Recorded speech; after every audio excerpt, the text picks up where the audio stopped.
ஆஷுரா தினத்துல கிடைச்ச வெற்றிங்கிறது நம்ம கொண்டாடக்கூடிய வெற்றி மட்டும் கிடையாது. இதுல இருந்து நிறைய மன ரீதியான பல பிரச்சனைகளுக்கு தீர்வும் இருக்கு.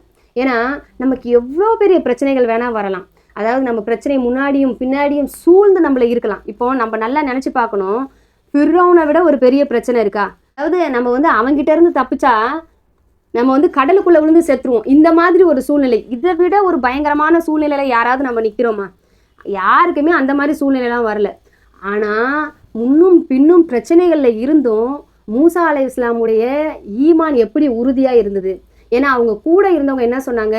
இன்னால முதுரகூன், நம்ம எப்படி ஆயிட்டோம்? அழிஞ்சிட்டோம், நம்ம முடிஞ்சிட்டோம், அவ்வளோதான். அதோ ஃபிர்அவுன் இங்கே வந்துட்டான், முன்னாடி கடல் இருக்கு, நம்ம எப்படி தப்பிக்கிறது? நம்ம அவ்வளோதான், முடிய போகிறோம், நம்ம கதை முடிஞ்சது அப்படின்னு சொல்லி அவங்க கூட வந்த பனு இஸ்ரவேலர்கள் சொல்லும் போது மூசா அலைஹிஸ்ஸலாம் வாயிலேருந்து என்ன வந்தது?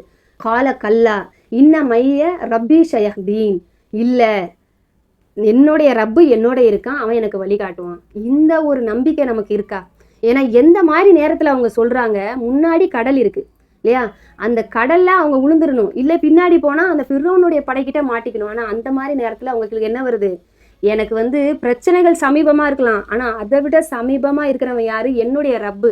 என் ரப்பு என் கூடயே இருக்கான், அதனால் எனக்கு எந்த பிரச்சனையுமே கிடையாது, கண்டிப்பாக என் ரப்பு என்னை காப்பாற்றுவான் அப்படின்ற ஒரு நம்பிக்கையோடு சொல்கிறாங்க. அதாவது அவங்களுக்கு என்னது, அவங்க கையில் இருக்க ஒரு கைத்தடி இப்படியாப்பட்ட ஒரு வேலைகளை பார்க்குன்றது அவங்களுக்கு தெரியல. பல நேரங்களில் நம்ம என்ன நினைப்போம்னா, இந்த பிரச்சனைகள்லேருந்து நம்மளால் வெளியவே வர முடியாது அப்படின்னு நினைப்போம். ஆனால் இறைவன் மேலே நம்ம ஆழமாக நம்பிக்கை வைக்கும் போது நம்மக்கிட்டே இருக்க ஒரு சின்ன விஷயம் கூட நம்மளை அந்த பிரச்சனையிலேருந்து காப்பாற்றும், அல்லாஹ்வுடைய உதவியை கொண்டு. ஏன்னா அந்த மாதிரி ஒரு கைத்தடியை கொண்டு அடிக்கிறது இல்லை, 1000 கைத்தடி அதே மாதிரி கைத்தடிகளை கொண்டு அடைத்தாலும் கடல் பிளக்க போகிறது கிடையாது. ஆனால் அல்லாஹ்வுடைய உதவி, அவனுடைய நாட்டத்தினால அவங்க அந்த கைத்தடி அடிக்கும் போது அந்த கடல் பிளந்துச்சு. அதே மாதிரி சிறு விஷயம்னு நினைக்கிற விஷயங்கள் கூட, நம்ம கிட்டேயே இருக்க விஷயங்கள் கூட ஆபத்தான காலங்களில் அல்லாஹ் மேலே நம்ம வச்சிருக்க தவக்கலை வச்சு அல்லாஹ் அதை வச்சே நம்மளுக்கு உதவி செய்வான். அது நம்ம நினச்சி கூட பார்க்க மாட்டோம், அல்லாஹ் நினையாபுரத்துலேருந்து உதவி செய்வான் அப்படிங்கிறதும் இதுக்கு ஒரு படிப்பினையாக இருக்குது.